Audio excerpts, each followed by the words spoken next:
Tere! Mina olen Marliis ja töötan lasteaias eripedagoogina.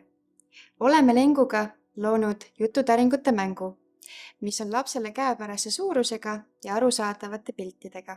Jututäringud on nii lapse loovust kui kõne arendav mäng. Mäng koosneb 8 erinevast täringust, millel on tuhandeid erinevaid kombinatsioone kaasahääravate juttude moodustamiseks. Lisaks kõnelemisele pakuvad jututäringud ka visuaalselt tuge jutust arusaamiseks. Lisaks panevad jututäringud oma ootamatute kombinatsioonidega lapsi ka kastist välja mõtlema.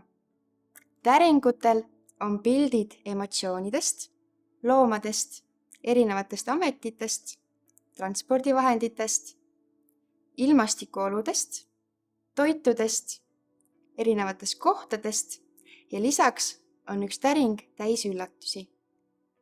Koos mängu ja kasutusjuhendiga tulevad kaasa ka abistavad videoklipid. Täringumäng on sobilik nii keeleõppeks kui ka rühma, klassi või koju. Praegu välja toodud mänguviisid ei ole kindlasti ainsad. Julgustan katsetama erinevaid mängimisviise, sest loovusel ei ole piire. Head jutustamist!